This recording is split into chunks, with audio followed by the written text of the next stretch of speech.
Je m'appelle Bertha Carter. J'ai 29 ans, et l'histoire que je m'apprête à raconter commence par ce qui semblait être un chaleureux dîner de famille, mais qui a fini par me laisser une gifle émotionnelle que je n'oublierai jamais. Ce soir-là, à la table familiale à Austin, j'ai rassemblé tout mon courage et j'ai dit à mes parents que j'avais besoin de 70 000 $ pour lancer une entreprise de logiciels de construction. J'avais un plan d'affaires, une démonstration, et même des clients prêts à s'engager. Mais ils ont froidement répondu, trop risqué. Tu as déjà un emploi stable. Arrête de rêver. Et pour aggraver les choses, ma sœur cadette, Vanessa, l'enfant chéri aux yeux de mes parents, s'est adossée à sa chaise, a affiché un sourire moqueur et a dit, tout le monde n'est pas fait pour être entrepreneur, ma sœur. Ces mots m'ont laissé figé, comme si tous mes efforts et ma passion ne valaient rien. Quelques mois plus tard, lorsque ma sœur Vanessa a annoncé qu'elle voulait lancer une société d'événements de luxe à Dallas, mes parents se sont empressés de contracter un prêt de 725 000 $ pour lui acheter une BMW et financer tout ce dont elle avait besoin. Et le résultat, son entreprise s'est effondrée, la BMW a été saisie et mes parents se sont noyés sous les dettes. Finalement, ils sont venus me voir, me suppliant de vendre le petit appartement que j'avais hypothéqué pour bâtir mon entreprise, juste pour sauver la famille. Cette fois, je les ai simplement regardés calmement et j'ai dit, non. Avant de plonger plus profondément dans cette histoire, je veux vous demander, vous est-il déjà arrivé de vous asseoir dans une pièce pleine de membres de votre famille et de vous sentir pourtant complètement seul? Et d'où écoutez-vous mon histoire, et à quelle heure? S'il vous plaît, partagez votre histoire dans les commentaires pour que je sache que je ne suis pas seul. Merci beaucoup. J'ai grandi à Austin, au Texas, dans une maison en briques rouges de 2 étages, nichée dans un quartier tranquille où les étés étaient d'une chaleur torride et où les hivers apportaient rarement la neige. De l'extérieur, n'importe qui aurait pensé que ma famille était parfaite, un couple prospère avec 2 filles élevées dans le confort. Mais la vérité à l'intérieur de ces murs était loin de l'image que les gens voyaient. Dès mon plus jeune âge, j'étais l'enfant indépendante, celle qui excellait à l'école, louée par les enseignants pour ma diligence et ma discipline. Mes parents ne semblaient jamais trop préoccupés par mes études, comme si les bonnes notes étaient simplement le strict minimum que j'étais censé atteindre. Si je ramenais un A, c'était traité comme quelque chose d'ordinaire. Mais si je faiblissais et ramenais un B, le regard de déception dans leurs yeux me donnait l'impression d'avoir fait quelque chose de terriblement mal. Pendant ce temps, avec Vanessa, ma sœur cadette, les choses étaient tout le contraire. Vanessa avait 3 ans de moins que moi, et dès le jour de sa naissance, elle a été placée au centre même de la famille. Alors que j'étais encore à l'école primaire, elle était déjà inscrite au studio de ballet le plus cher de la ville. Je me souviens clairement des chaussons de ballet d'un blanc immaculé, des tutus à volant, et des grandes représentations où mes parents s'asseyaient fièrement au premier rang, appareil photo à la main, rayonnant de joie. Et j'étais là, assise tranquillement dans un coin, serrant mon livre de mathématiques, me sentant à la fois fière de ma sœur et douloureusement consciente que même si je devais me tenir sur scène pour recevoir un prix académique, personne ne me regarderait jamais avec la même admiration. Quand je suis entré dans l'adolescence, le favoritisme est devenu encore plus évident. À 16 ans, tout ce que j'osais espérer était une vieille voiture pour me rendre à l'école et à mon travail à temps partiel. Au lieu de cela, j'ai continué à prendre le bus, serré épaule contre épaule avec des dizaines d'autres élèves dans la chaleur étouffante du Texas. Mais pour le 16e anniversaire de Vanessa, mes parents ont organisé une fête dans le jardin, remplie de ballons et de guirlandes lumineuses scintillantes. Quand une voiture flambant neuve est arrivée avec un énorme nœud rouge sur le dessus, la foule a applaudi, les appareils photos ont crépité, et mes parents ont serré Vanessa dans leurs bras comme si elle venait d'accomplir quelque chose d'extraordinaire. Je me tenais sur le côté, le cœur lourd. Quand j'ai demandé pourquoi je n'avais jamais eu une telle opportunité, mon père a simplement répondu, « Tu es différente. Tu es déjà capable. Tu n'as pas besoin d'une voiture de luxe pour prouver quoi que ce soit. » Je me suis mordu la lèvre et je suis restée silencieuse, mais au fond de moi, je savais que sa réponse n'était rien de plus qu'une excuse. Une autre fois, j'ai demandé 500 $ pour participer à un camp d'été de programmation organisé par une université. J'étais venu préparé avec des informations expliquant pourquoi ce serait une chance si précieuse d'améliorer mes compétences. Je croyais vraiment qu'avec une demande si modeste, il comprendrait à quel point j'étais sérieuse. Mais ma mère a froncé les sourcils et a secoué la tête. Trop cher, Bertha. Tu peux apprendre la programmation en ligne gratuitement. Tu n'as pas besoin d'un camp d'été. J'étais tellement anéanti que je n'ai pas pu argumenter, et j'ai laissé tomber ce rêve. Quelques semaines plus tard, Cependant, mes parents ont fièrement annoncé qu'ils avaient inscrit Vanessa à un programme de théâtre d'été à New York qui coûtait plus de 12 000 $. Je me souviens très bien comment ils se vantaient auprès des voisins que leur plus jeune fille pourrait un jour honorer une scène de Broadway. Même famille, même désir de grandir, mais quand il s'agissait de moi, on me disait que je gaspillais de l'argent. Tandis que Vanessa était traitée comme un joyau précieux, les célébrations familiales n'étaient jamais différentes. Je me souviens encore de la fois où j'ai remporté la première place au concours de sciences de l'État. Je suis rentré à la maison, le certificat entre les mains, le cœur battant d'excitation. Mais dès que je suis entré dans le salon, j'ai vu tout le monde rassemblé autour de Vanessa, discutant de sa performance de ballet de la veille. J'ai fièrement brandi ma récompense, mais ma mère y a seulement jeté un coup d'œil et a dit « C'est bien, Bertha. Maintenant, viens voir ces photos de ta sœur dans son costume. N'est-elle pas magnifique ?» Mon certificat a été posé sur la table, enfoui sous une pile de magazines, et n'a plus jamais été mentionné. Pendant ce temps, même la plus petite récompense d'un des concours de danse de Vanessa suffisait pour que ma famille organise une célébration. Ce favoritisme ne m'a pas seulement blessé. Il a construit un mur invisible entre nous. J'ai appris à être indépendante, à tout gérer par moi-même, car j'ai réalisé très tôt que personne ne serait à mes côtés. J'ai pris l'habitude de me préparer le dîner quand ma mère était occupée à conduire Vanessa à ses répétitions et d'étudier seule dans ma chambre pendant que toute la famille sortait pour l'encourager. Parfois, je me demandais même si j'étais vraiment l'enfant de mes parents, tant la différence de traitement était évidente, si douloureuse. En repensant à ces années, je sais maintenant qu'elles ont jeté les bases de ce que je suis devenue, patiente, résiliente, mais portant de profondes cicatrices intérieures. J'ai appris très tôt que partager le même sang ne signifie pas toujours avoir un soutien sur lequel s'appuyer. Le véritable tournant de ma vie a commencé lorsque j'ai été accepté à l'université de Stanford. C'était la plus grande fierté que j'ai jamais ressentie. Non seulement parce que Stanford est l'une des universités les plus prestigieuses des États-Unis, mais aussi parce que j'avais obtenu une bourse partielle après des années de travail acharné. Le jour où j'ai reçu la lettre d'acceptation, j'ai serré le papier dans mes mains, les larmes coulant sur mon visage de manière incontrôlable. Mais alors que j'étais submergé de joie, les réactions de mes parents furent indifférentes. Mon père a simplement dit « Bien, mais les frais de scolarité sont encore trop élevés. Es-tu sûr de pouvoir t'en sortir ?» Ma mère a rapidement orienté la conversation vers le nouveau cours de ballet de Vanessa. Je suis resté là, à la fois heureuse et amère, réalisant que cette joie n'appartenait qu'à moi, et que personne dans ma famille ne la partageait vraiment. Quand j'ai commencé à Stanford, j'ai vite découvert que même avec une bourse, le coût de la vie dans la région de la baie de San Francisco était bien au-delà de ce qu'un étudiant ordinaire pouvait se permettre. J'ai dû commencer à travailler à temps partiel dès ma toute première année. Le jour, j'assistais aux cours, et la nuit, je travaillais tard à la bibliothèque. Les week-ends, j'aidais au laboratoire informatique. Bien des nuits, je rentrais dans ma minuscule chambre louée à Palo Alto, mangeant une tasse de nouilles instantanées, les yeux brûlants de manque de sommeil. Chaque mois, je calculais soigneusement chaque dollar pour couvrir le loyer, les charges et les manuels scolaires. Par moments, je me demandais si j'étais trop ambitieuse, mais chaque fois que je pensais à mon rêve de travailler dans la technologie, je serrais les dents et continuais d'avancer. Pendant que je luttais juste pour survivre, Vanessa menait une vie entièrement différente. Dès qu'elle a eu 18 ans, mes parents lui ont acheté une voiture neuve, non pas pour l'école, mais pour qu'elle puisse se déplacer plus facilement pour ses spectacles. Ils ont également couvert toutes ses dépenses pour qu'elle fréquente une école d'art coûteuse à New York.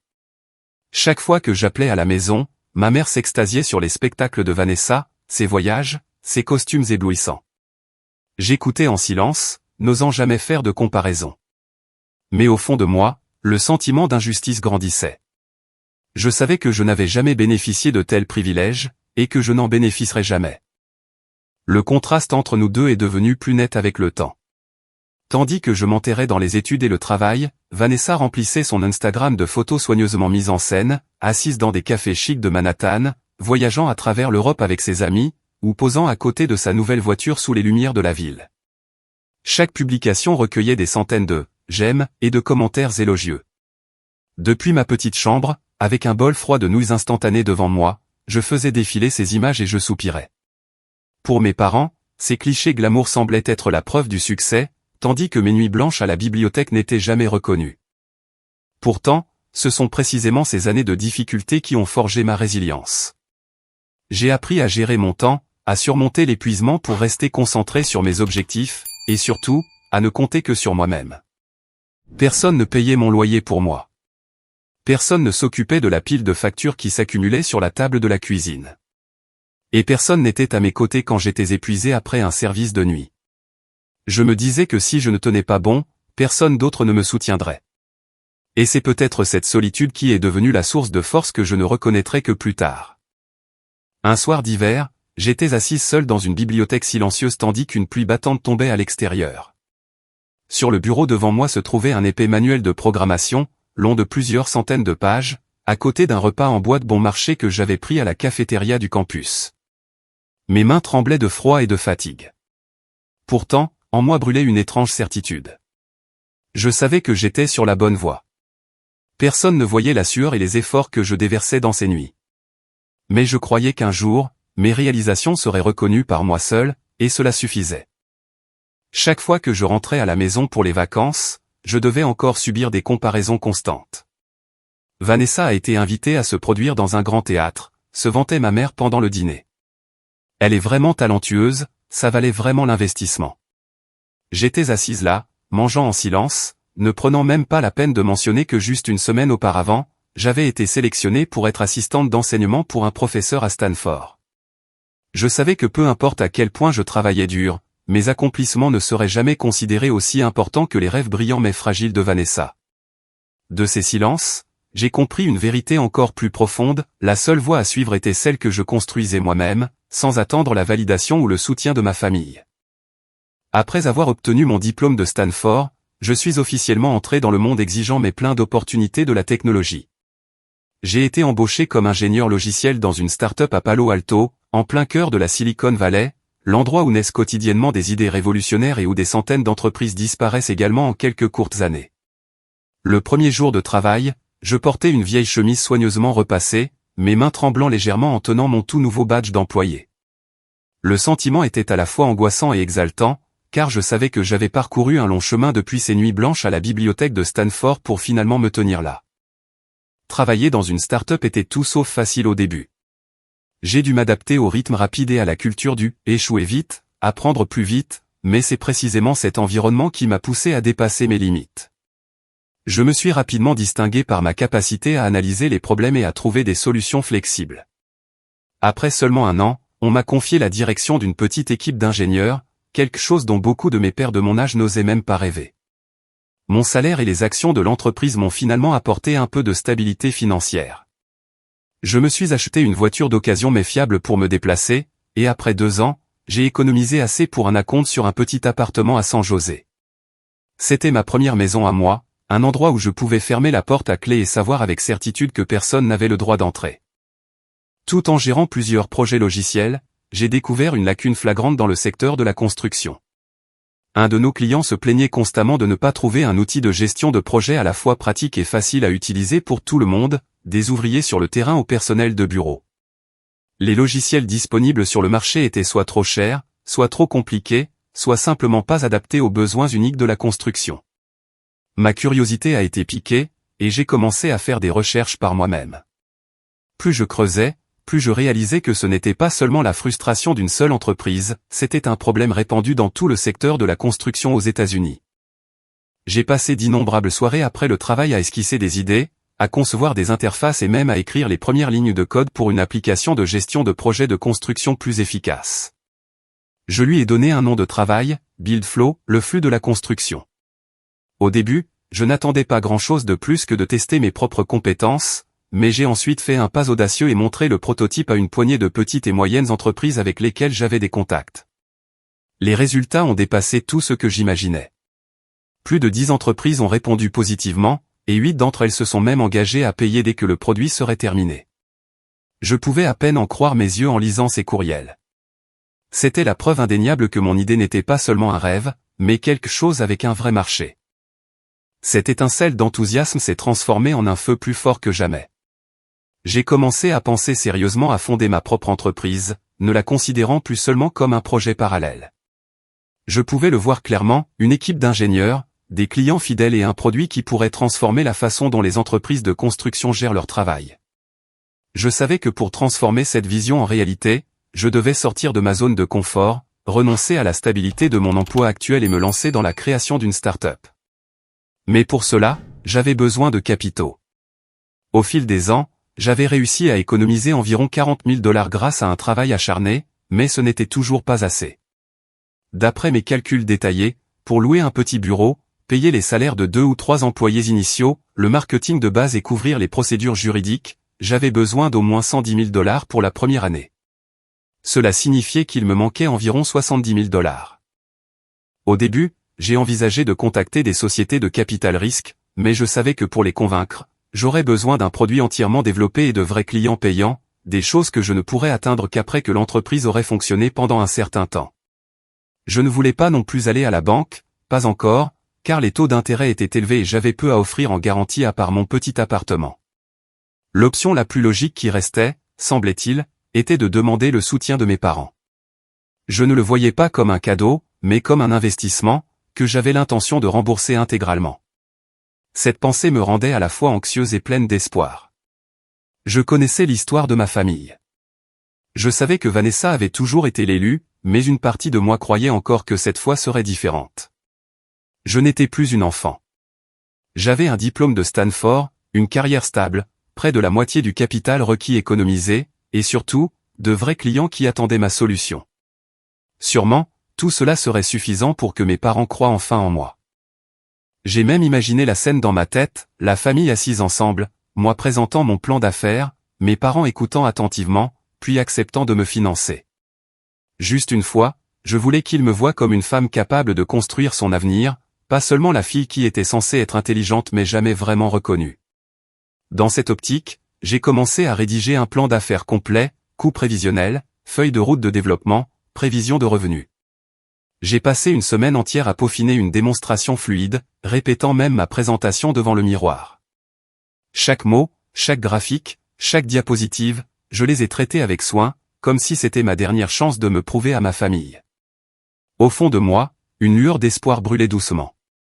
Peut-être, juste peut-être, que cette fois, ils me verraient différemment. Je me souviens très bien de ce week-end où j'ai pris l'avion de San José pour rentrer à Austin avec une valise qui ne contenait pas seulement des vêtements mais aussi tous mes espoirs. Je m'étais préparé pour la présentation à ma famille avec le plus grand soin. Sur mon ordinateur portable se trouvait un plan d'affaires de plusieurs dizaines de pages, des projections financières détaillées par trimestre, et la démonstration de Billflow que j'avais passé d'innombrables nuits blanches à perfectionner. J'avais même imprimé les documents, soigneusement reliés en dossier pour que chaque personne puisse en tenir un entre ses mains. Dans l'avion, je n'arrêtais pas d'ouvrir mes diapositives, répétant les phrases clés encore et encore. Je me disais, cette fois, ils me verront différemment. Cette fois, ils ne pourront pas nier mes capacités.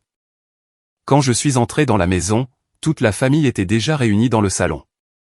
Mon père était assis dans son fauteuil habituel, les yeux rivés sur le journal comme si rien au monde n'avait vraiment d'importance. Ma mère s'affairait à préparer du thé et des pâtisseries. Vanessa était là aussi, vêtue d'une robe de créateur, les cheveux bouclés en vague, le téléphone à la main, prenant des photos sans arrêt. L'atmosphère semblait ordinaire, voire fade. Mais en moi, c'était une tempête. J'ai pris une profonde inspiration, ouvert mon ordinateur portable et commencé. Je veux partager avec vous une opportunité qui, je crois sincèrement, changera le cours de ma carrière, ai-je commencé, la voix légèrement tremblante mais remplie de détermination. J'ai exposé chaque étape, comment le secteur de la construction manquait d'un outil de gestion de projet efficace, comment Billflow comblerait cette lacune, les retours que j'avais déjà reçus de clients potentiels, et comment je prévoyais d'utiliser 70 000 $ de capital pour transformer ce produit en une véritable entreprise. J'ai présenté les projections. Avec 8 entreprises déjà engagées, le chiffre d'affaires de la première année était estimé à 300 000 $, avec le potentiel de doubler au cours des 2 prochaines années. Je leur ai montré le modèle de croissance, le plan d'embauche, la stratégie marketing. J'ai parlé avec une telle conviction et une telle passion que, pendant un instant, j'ai oublié que je me tenais devant mes parents et non en train de présenter mon projet à une salle pleine de capital risqueurs de la Silicon Valley. Quand j'ai terminé, j'ai levé les yeux, attendant une réaction. Ce que j'ai reçu en retour fut un silence glacial. Mon père a replié son journal et froncé les sourcils. Ça a l'air bien, mais tu as déjà un emploi stable, un bon salaire, un logement. Pourquoi prendre le risque? Démarrer une entreprise est un pari. Sais-tu combien d'entreprises font faillite dès leur première année? Ma mère a acquiescé et ajouté, je ne veux pas te voir en difficulté. Les gens disent qu'être son propre patron signifie la liberté, mais pour moi, ça sonne juste comme des soucis et des dettes. Ne parie pas ton avenir. J'étais assise là, abasourdie. Les mots et les chiffres que j'avais mis tant d'efforts à préparer résonnaient dans mon esprit, mais de toute évidence, rien de tout cela ne comptait pour eux. Ils n'avaient pas regardé les preuves que j'avais présentées. Ils ne croyaient pas que j'en étais capable. Ils ne me voyaient que comme la fille qui était maintenant installée, qui ne devrait plus poursuivre de rêve. Comme si cela n'était pas assez amer, Vanessa s'est adossée sur le canapé et a souri d'un air suffisant. Je suis d'accord. Tout le monde n'est pas fait pour être entrepreneur. Certaines personnes sont nées pour être des employés et devraient rester à leur place. Ces mots, d'où mes empreints de mépris, ont été comme une lame se tordant dans ma poitrine. J'ai regardé ma sœur, je me suis souvenu de chaque faveur dont elle avait bénéficié, de chaque cadeau de luxe que je n'avais jamais reçu, et maintenant elle rejetait publiquement mon rêve devant toute la famille. J'ai eu l'impression qu'un an d'efforts, les nuits blanches à coder jusqu'à ce que mes yeux brûlent, les appels avec des clients potentiels, les feuilles de calcul où j'analysais chaque ligne de chiffres, tout cela avait été balayé d'un revers de main avec quelques mots dédaigneux. Personne dans cette pièce ne me voyait comme une adulte présentant une réelle opportunité. À leurs yeux, j'étais juste Bertha, la fille qui était censée être intelligente, mais dont chaque effort était considéré comme une fantaisie. Silencieusement, j'ai fermé mon ordinateur portable et rassemblé mes papiers. Mon cœur battait la chamade, mon visage brûlait, mais ma voix est sortie étrangement calme. Je comprends. Je m'en occuperai toute seule. Je n'ai pas attendu une autre réponse. Je me suis levé et je suis sorti du salon. Derrière moi, j'ai entendu la voix de ma mère m'appeler, pleine de cette même fausse inquiétude. Bertha, je ne veux que ton bien. Mais je ne me suis pas retourné. Je suis sorti, le vent brûlant de l'été texan me frappant le visage. Et à ce moment-là, j'ai su une chose avec certitude, je n'avais plus besoin de l'approbation de ma famille. Sur le chemin de l'aéroport le lendemain matin, j'ai regardé les rues familières, me souvenant de l'enfance que j'avais passée à Austin, remplie de souvenirs oubliés. J'ai réalisé que ce cycle ne changerait jamais. Vanessa serait toujours au centre, et mes efforts seraient toujours rejetés. Et j'ai aussi compris que si je continuais à attendre leur soutien, je resterais bloqué pour toujours. Ce rejet amer avait allumé un feu en moi, un feu qui rugissait avec une seule vérité, je devais prouver que j'avais raison, non pas avec des mots, mais avec un succès qu'ils ne pourraient jamais nier. Je suis retourné à San José avec un cœur à la fois blessé et endurci.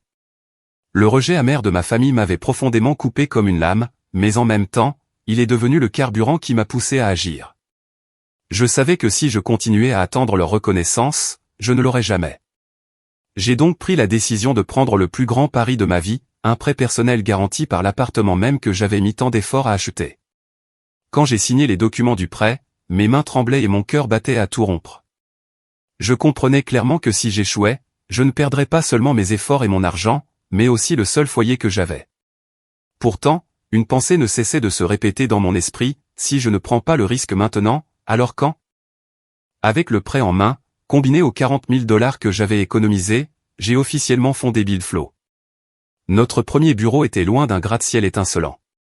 C'était une petite pièce louée dans un vieil immeuble industriel en périphérie de San José. La peinture blanche sur les murs était déjà passée. Le plafond fuyait à quelques endroits, mais pour moi, c'était un symbole de commencement. J'ai embauché mes 2 premiers membres d'équipe, Miguel, un jeune programmeur fraîchement sorti de l'université, et Rachel, une femme énergique qui s'occupait de la prospection client et du travail administratif. Nous travaillions tous les 3 autour d'une longue table achetée dans un magasin d'occasion. Mais dans mon cœur, c'était notre table de stratégie, l'endroit où naissaient les idées qui pourraient changer l'avenir. Les premiers mois ont été si brutaux que j'ai failli abandonner plus d'une fois. Je travaillais souvent 18 heures par jour, du petit matin jusqu'à tard dans la nuit. Les matinées étaient consacrées au codage, les après-midi aux appels clients, les soirées à la gestion des formalités administratives, et les nuits tardives aux ajustements du logiciel. Il y a eu des moments où je me suis endormi directement sur le clavier, laissant l'empreinte des touches sur ma joue. Les repas étaient généralement des sandwichs bon marché ou des nouilles instantanées, bien que parfois Rachel, ayant pitié de moi, apportait quelques déjeuners faits maison. Le loyer du bureau, les salaires de Miguel et Rachel, le coût des serveurs pour les tests, tout cela s'accumulait en un fardeau énorme. Chaque fois que je voyais le solde de notre compte bancaire diminuer, ma gorge se serrait. Il y a eu des nuits où j'ai quitté le bureau à 2 heures du matin, conduisant sur des routes désertes et me demandant, suis-je folle? Suis-je en train de répéter ce qu'ils ont dit, de parier tout mon avenir sur une fantaisie? Dans ces moments-là, les souvenirs de ce dîner à Austin revenaient en force. Je me souvenais du regard indifférent de mon père et du sourire moqueur de ma sœur. Ces images étaient ce qui me remotivait et me rappelaient que je ne pouvais pas me permettre de m'effondrer. Si j'abandonnais, ils auraient l'excuse de dire, tu vois, nous avions raison. Au 4e mois depuis le lancement de BuildFlow, j'ai failli toucher le fond. Un client potentiel a annulé son contrat à la dernière minute, laissant un trou important dans notre budget prévisionnel. J'étais assise, abasourdie, dans le bureau vide, écoutant le bourdonnement du vieux climatiseur, le cœur lourd comme une pierre. J'ai même envisagé de vendre mon appartement avant que la banque ne puisse le saisir. Mais juste à ce moment-là, un courriel est apparu dans ma boîte de réception. Il provenait d'une entreprise de construction de taille moyenne à Sacramento. Ils avaient regardé notre démonstration des mois plus tôt. Le message était court, nous voulons essayer BuildFlow sur un nouveau projet. Contrat d'1 an d'une valeur de $50 000. J'ai pleuré sur le champ, les larmes coulant de manière incontrôlable. Après tant de jours de lutte, nous avions enfin un client officiel. Le jour où nous avons signé ce premier contrat, Miguel, Rachel et moi avons célébré avec une pizza d'un magasin à bas prix. Nous nous sommes assis par terre au bureau, mangeant et riant, la graisse du fromage partout, et personne ne s'en souciait. Ce n'était pas seulement un repas pour marquer un nouveau client. C'était la preuve que nous pouvions survivre, que BuildFlow n'était plus seulement un rêve dans ma tête. À partir de ce premier contrat, les choses ont commencé à changer lentement mais sûrement. Quelques autres entreprises nous ont contactés par le bouche à oreille. Les clients louaient BuildFlow pour sa facilité d'utilisation, le gain de temps et, surtout, son coût bien plus abordable que les grands logiciels du marché. Le chiffre d'affaires a grimpé progressivement de quelques dizaines de milliers à des centaines de milliers. Les longs mois sombres ont commencé à laisser entrevoir des lueurs de lumière. Je travaillais toujours jusqu'à l'épuisement, mais cette fois, ma fatigue portait de l'espoir. Un matin, en regardant par la petite fenêtre de notre bureau, j'ai vu la lumière du soleil scintiller sur les nouveaux bâtiments qui s'élevaient à travers San José. J'ai souri et j'ai pensé, ils avaient tort. Ce chemin n'est pas une illusion. Il est réel. À ce moment-là, je savais que je ne retournerais jamais à une vie d'employé sans risque. J'avais pris le pari, et j'irai jusqu'au bout. Pendant que ma petite équipe de BuildFlow et moi raclions chaque dollar juste pour garder les lumières allumées, à Austin, Vanessa tissait un rêve glamour auquel elle seule croyait. Après avoir obtenu son diplôme d'une école d'art à New York, ma sœur n'a jamais établi de carrière stable. Au lieu de cela, elle est retournée au Texas avec une idée qui semblait taper à accent grave l'œil, lancer une entreprise de médias et d'événements pour l'élite de Dallas. Je me souviens encore de la première fois que ma mère m'en a parlé au téléphone. Sa voix débordait d'enthousiasme, comme si Vanessa venait d'inventer quelque chose de révolutionnaire. Elle a une telle vision, Bertha. Dallas est pleine de gens riches, et ils ont besoin d'entreprises d'événements de luxe pour organiser des fêtes, des mariages, des lancements de produits. Ce sera une mine d'or. Je me suis mordu la lèvre et n'ai rien dit. À l'intérieur, ma poitrine se serrait. Quand j'avais présenté un plan détaillé avec des chiffres et des engagements de clients réels, on m'avait qualifié de « trop risqué ». Pourtant, maintenant, une fantaisie creuse sans fondement était célébrée comme une opportunité en or. Ce qui m'a encore plus stupéfié, c'est le montant que mes parents étaient prêts à investir. Vanessa a déclaré que pour construire la marque de son entreprise événementielle, elle devait projeter une image de luxe et de classe. Cela signifiait une voiture de luxe, un bureau grandiose, des vêtements de créateurs. Non seulement mes parents ont accepté, mais ils sont allés jusqu'à contracter un prêt bancaire de $725 000 pour lui acheter une BMW rutilante pour le branding, ainsi qu'une foule d'autres dépenses.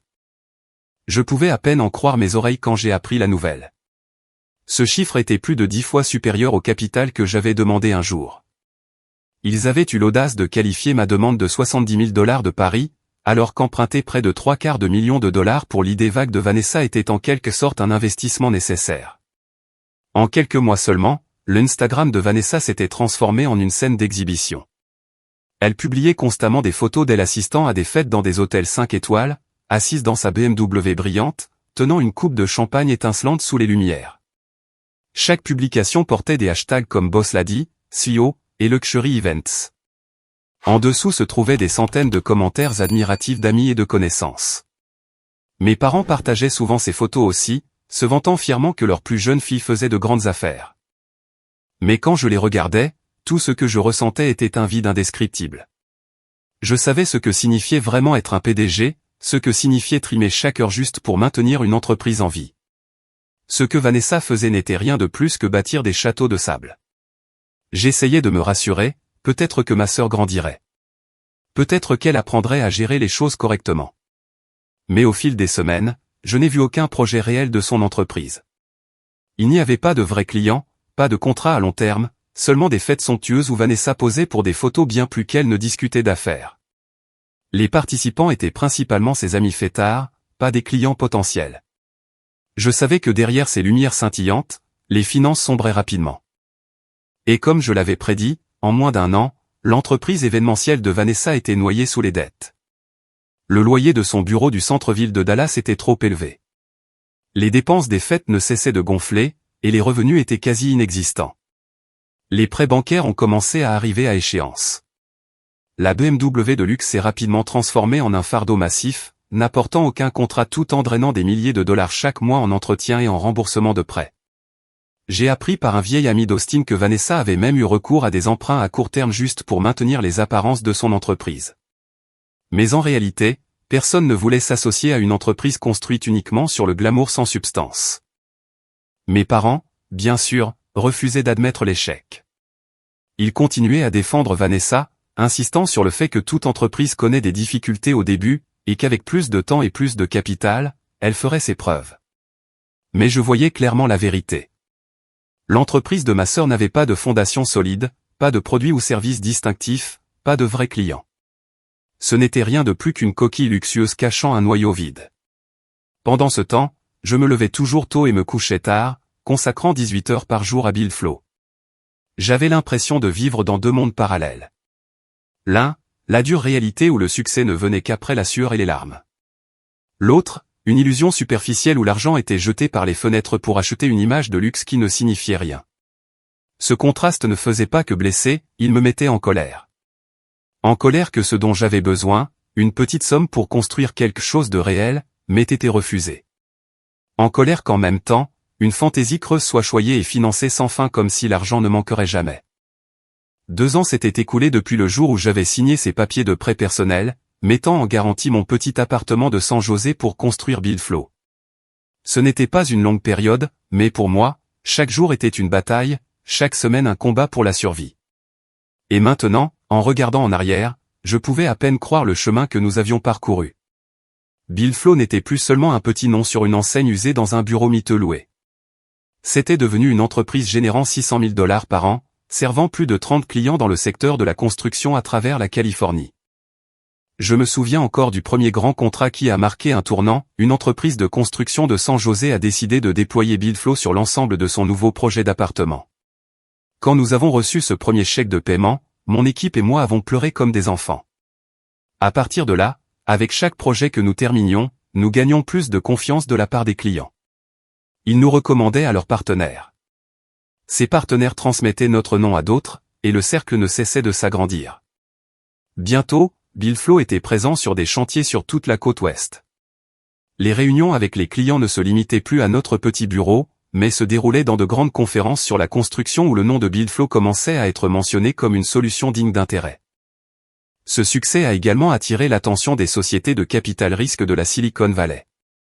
Un matin, j'ai reçu un courriel d'un partenaire de Menlo Park m'invitant à présenter Bill Flow. Je suis entré dans une salle de conférence étincelante au mur de verre, face à des visages familiers que je n'avais vus que sur la couverture de Forbes. Cette fois, contrairement à cette soirée amère à Austin, je n'ai pas eu à me démener pour prouver ma valeur. Les chiffres, les contrats et les retours positifs des clients parlaient d'eux-mêmes. J'ai vu leurs yeux s'illuminer en entendant parler de la croissance de Bill Flow, en regardant la démonstration fluide, et en écoutant mon histoire de la création d'une entreprise à partir d'un appartement que j'avais hypothéqué. À ce moment-là, je savais que je n'étais plus l'enfant rêveuse aux yeux de ma famille, mais une véritable fondatrice. Pendant que Bill Flow trouvait lentement sa place sur le chemin d'une croissance durable, de l'autre côté, le rêve scintillant de Vanessa s'est finalement effondré. Son entreprise événementielle a fait faillite en moins de 2 ans. Le bureau de Dallas a fermé discrètement. Le site web a été mis hors ligne, et ses comptes de réseaux sociaux ont été nettoyés des images glamour qu'elle avait autrefois publiées sans arrêt. La BMW qui était censée être le symbole de sa marque a été saisie par la banque, remorquée en plein jour sous les yeux des voisins. Mes parents, qui avaient autrefois fièrement paradé leur plus jeune fille comme une PDG à la mode, étaient maintenant noyés sous un prêt de plus de 700 000 $, les intérêts s'accumulant sur les intérêts. J'ai d'abord appris la nouvelle par un ami commun à Austin, puis par les appels téléphoniques frénétiques de ma mère. Elle m'a dit que la banque les pressait sans relâche. Mon père a été forcé de vendre des biens justes pour rester à flot, mais ce n'était toujours pas assez. Même la maison en briques rouges de 2 étages où j'ai grandi était envisagée comme garantie. Dans sa voix, j'ai entendu l'épuisement et la peur, mais pas une seule note d'aveu que leurs décisions avaient été des erreurs.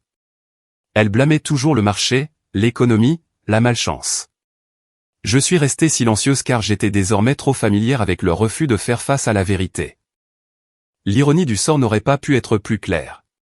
Celle qui avait été autrefois rejetée comme une rêveuse, écartée sans pitié, prouvait maintenant ses capacités étape par étape grâce à des résultats réels. Pendant ce temps, celle qui avait été louée et financée sans condition s'était rapidement effondrée, laissant derrière elle des fissures tant dans les finances que dans la réputation de toute la famille. Je ne me réjouissais pas des difficultés de mes parents, mais je ne pouvais nier qu'il y avait une certaine forme de revanche. Toutes ces années à être sous-estimées avaient maintenant trouvé leur réponse dans ce contraste frappant de résultats. Un soir, j'étais assise seule dans mon nouveau bureau, spacieux, lumineux, avec le logo de Buildflow soigneusement monté sur le mur.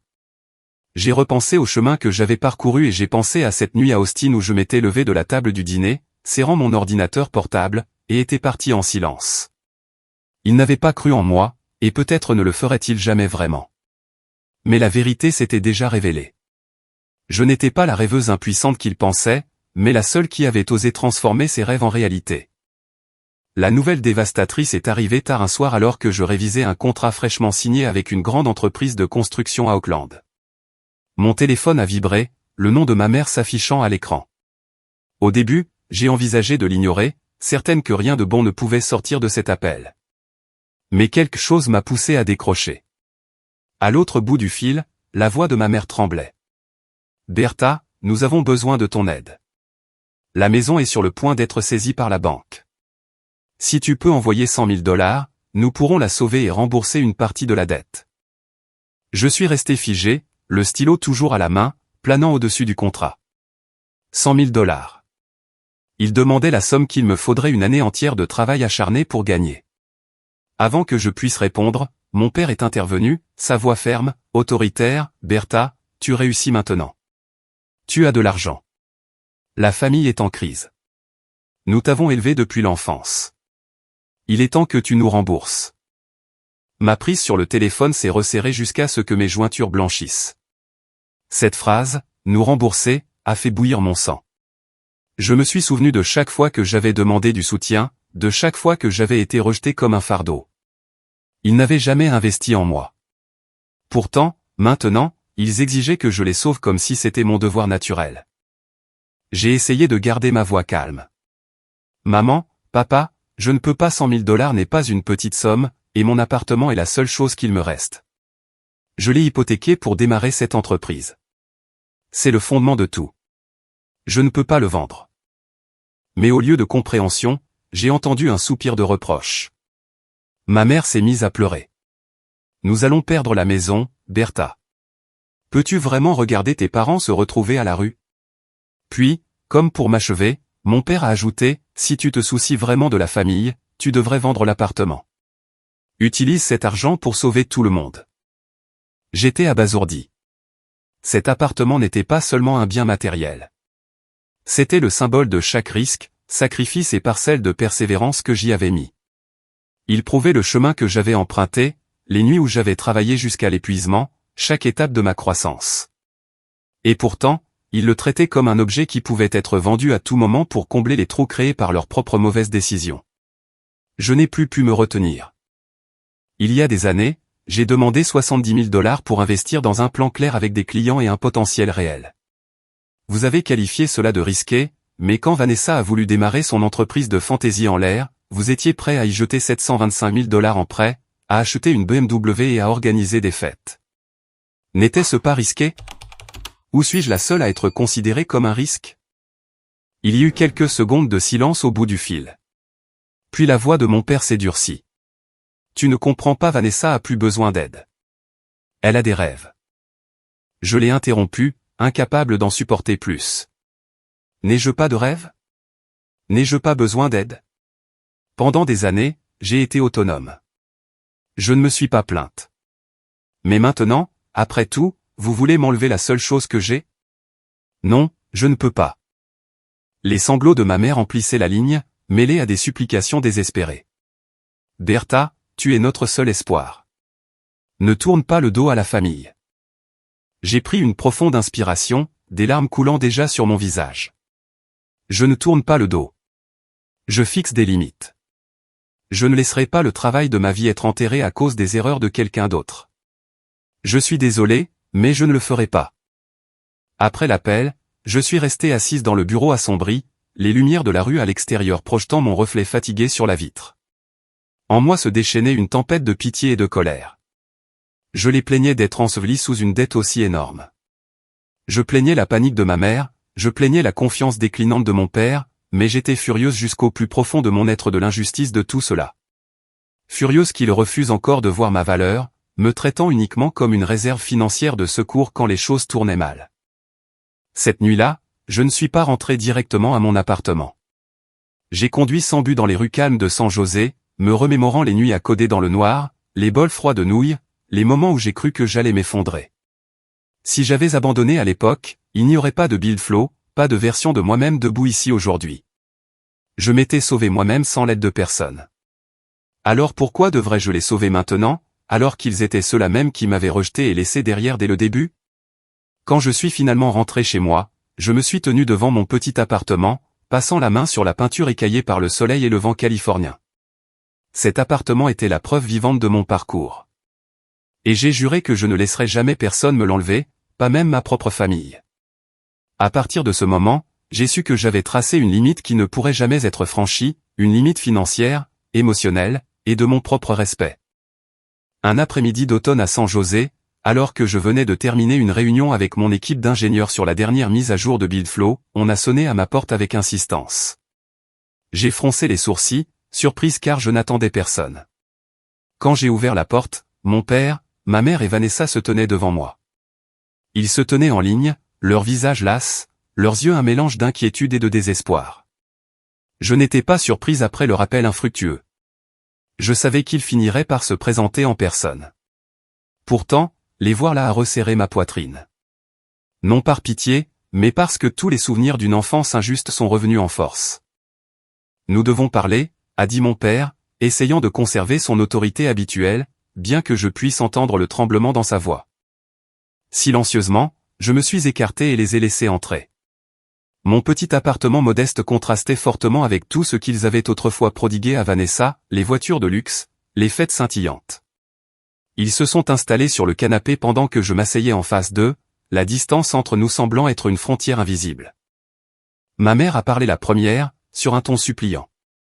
Bertha, ce qui est arrivé avec l'entreprise de ta sœur. Personne n'aurait pu le prévoir. Le marché a changé. L'économie était difficile. Comment aurions-nous pu savoir? Si nous avions eu un peu plus de chance, les choses auraient pu être différentes. Je l'ai regardé droit dans les yeux, sans rien dire. Vanessa était assise à côté d'elle, les yeux rouges, bien que je sache que la plupart de cela provenait de la peur de perdre sa façade glamour, et non d'un remords sincère. Mon père a continué, tu dois comprendre, les affaires comportent toujours des risques. Ta sœur a simplement manqué de chance. En tant que sa sœur aînée, tu devrais l'aider à traverser cette épreuve. Oh, j'ai pris une profonde inspiration, forçant ma voix à rester stable. Le risque. Je me souviens quand j'ai demandé 70 000 $ pour investir dans Bill Flow. J'ai présenté un plan détaillé avec des clients engagés et des revenus prévisionnels. À l'époque, vous avez qualifié cela de trop risqué. Mais avec Vanessa, dont l'entreprise n'avait que des photos Instagram, vous étiez prêt à emprunter 725 000 $. Ce n'était pas du risque. C'était de l'aveuglement. La pièce est tombée dans le silence. J'ai continué, mon ton se raffermissant à chaque mot. Ça a toujours été comme ça. Quand j'ai demandé 500 $ pour assister à un camp d'été de programmation, vous avez dit non parce que c'était trop cher. Juste après, Vanessa a eu 12 000 $ pour un stage de théâtre à New York. Quand j'ai remporté un prix scientifique de l'État, vous y avez à peine prêté attention. Mais quand Vanessa a décroché un rôle secondaire dans une pièce de l'école, la famille a organisé une fête. Quand j'ai été accepté à Stanford avec une bourse partielle, tout ce dont vous pouviez parler, c'était d'argent. Mais quand elle a étudié l'art à New York, vous avez couvert toutes ses dépenses sans un mot. Pendant des années, j'ai dû tout gérer toute seule pendant qu'on lui offrait tous les avantages. Et maintenant, quand ce favoritisme a mené à l'endettement, vous vous attendez à ce que je vende mon appartement, l'appartement que j'ai hypothéqué pour construire mon entreprise, pour renflouer la famille. Dites-moi honnêtement, avez-vous jamais pensé une seule fois à les quitter? Je les ai fixés droit dans les yeux, sans ciller. Ma mère a baissé la tête, des larmes coulant sur son visage. Mon père a serré les lèvres, mais n'a eu aucune réfutation. Vanessa a ouvert la bouche pour parler, mais le regard acéré dans mes yeux l'a interrompue, la laissant silencieuse. La vérité était trop claire, trop douloureuse pour qu'il puisse se cacher derrière des excuses plus longtemps. Je ne suis pas la banque de cette famille. Je ne suis pas le plan de secours pour réparer les erreurs des autres, ai-je dit, chaque mot sonnant clair. J'ai enduré assez d'amertume pour comprendre une chose, ma valeur ne se mesure pas au nombre de personnes que je peux sauver, mais au fait que je me suis sauvé moi-même. Si vous avez besoin d'aide, cherchez ailleurs. Je ne suis plus là pour être votre bouée de sauvetage. La pièce est tombée dans le silence. Je me suis levé, me suis dirigé vers la porte. Ma main reposait sur la poignée, mais je me suis retourné une dernière fois, la voix froide mais stable. Je ne suis plus la fille qui attend l'approbation de cette famille. J'ai construit ma propre vie, et je la protégerai. Je ne suis plus le plan de secours de personne. Puis j'ai ouvert la porte, leur faisant signe de partir. Ma mère s'est levée, les yeux rouges, suppliant, « Bertha, s'il te plaît. Nous sommes une famille. » J'ai secoué la tête et j'ai répondu fermement. Être une famille ne signifie pas que je dois sacrifier toute ma vie pour payer le favoritisme. Je suis désolé. Sur ce, j'ai fermé la porte. Le son a résonné dans l'appartement, un point final à une dépendance qui avait duré bien trop longtemps. M'adossant à la porte, j'ai pris une profonde inspiration. Des larmes ont glissé sur mon visage, mais je savais que j'avais fait le bon choix. Pour la première fois de ma vie, je me sentais libre. Libre du fardeau de devoir me prouver, de porter les autres, de sauver ce qui n'était jamais à moi de sauver. À cet instant, je suis vraiment sorti de l'ombre de ma famille, prête à vivre pour moi-même. 6 mois s'étaient écoulés depuis le jour où j'avais fermé la porte de mon appartement de San José sur mes parents et Vanessa. Pendant ce temps, j'ai vécu dans une étrange sorte de calme. Plus d'appels téléphoniques désespérés, plus de SMS culpabilisants, plus de présence pesante de la famille dans ma vie quotidienne. Le contact est devenu si rare que parfois, j'avais l'impression que nous appartenions à 2 mondes différents. Les seules nouvelles que j'entendais d'eux provenaient de connaissances à Austin. La maison en briques rouges avait été hypothéquée pour couvrir les dettes.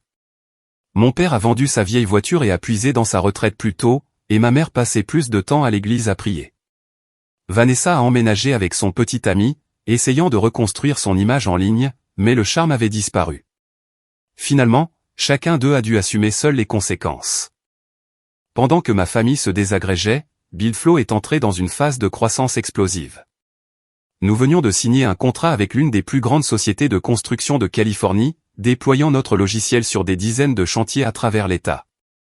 Le chiffre d'affaires a bondi, et notre équipe est passée des 3 membres d'origine à plus de 20 employés. Chaque jour, quand j'entrais dans le bureau et que je voyais le logo de Billflow briller sur le mur de verre, j'étais rempli de fierté.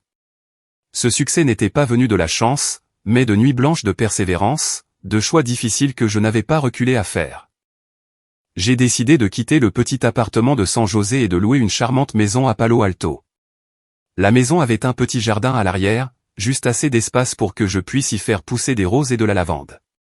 Le matin, je me préparais une tasse de café, sortais m'occuper des fleurs et respirais l'air frais avant de commencer ma journée. Pour la première fois depuis des années, je m'autorisais à ralentir un peu, à profiter des récompenses au lieu de seulement courir pour survivre. J'ai aussi commencé à assister à des rencontres de la communauté des startups de la Silicon Valley. J'ai partagé mon histoire, comment je suis passé de la fille rejetée par sa famille, qualifiée de rêveuse, à la construction d'une entreprise de logiciels générant des centaines de milliers de dollars de revenus. Chaque fois que je la racontais, je voyais l'empathie et l'admiration dans les yeux des jeunes entrepreneurs qui suivaient le même chemin. Ils voyaient en moi la preuve qu'on n'a pas besoin d'un point de départ privilégié, seulement de la persévérance et de la volonté de continuer, pour créer quelque chose de réel. Une fois, une étudiante de dernière année de l'UC Berkeley m'a approché après une conférence. Elle a dit que ses parents la pressaient de faire des études de médecine parce que c'était, sûr, même si son vrai rêve était l'informatique. Elle m'a demandé, comment avez-vous surmonté la peur quand toute votre famille était contre vous? J'ai souri, lui ai serré la main et j'ai dit, j'ai choisi de croire en moi, car à la fin, seul vous vivrez pleinement votre vie. En voyant les larmes briller dans ses yeux, j'ai réalisé que mon histoire n'était plus seulement un parcours personnel. Elle était devenue une source de force pour ceux qui étaient piégés sous le poids d'attentes aveugles. J'ai lentement compris une vérité que j'avais refusée pendant des années. Ma valeur ne résidait jamais dans l'approbation de mes parents. Elle venait de mes efforts acharnés, des compétences que j'avais perfectionnées, et des personnes qui m'estimaient vraiment, mes coéquipiers chez Buildflow, les clients qui me faisaient confiance, et même des inconnus qui trouvaient de l'espoir dans mon parcours.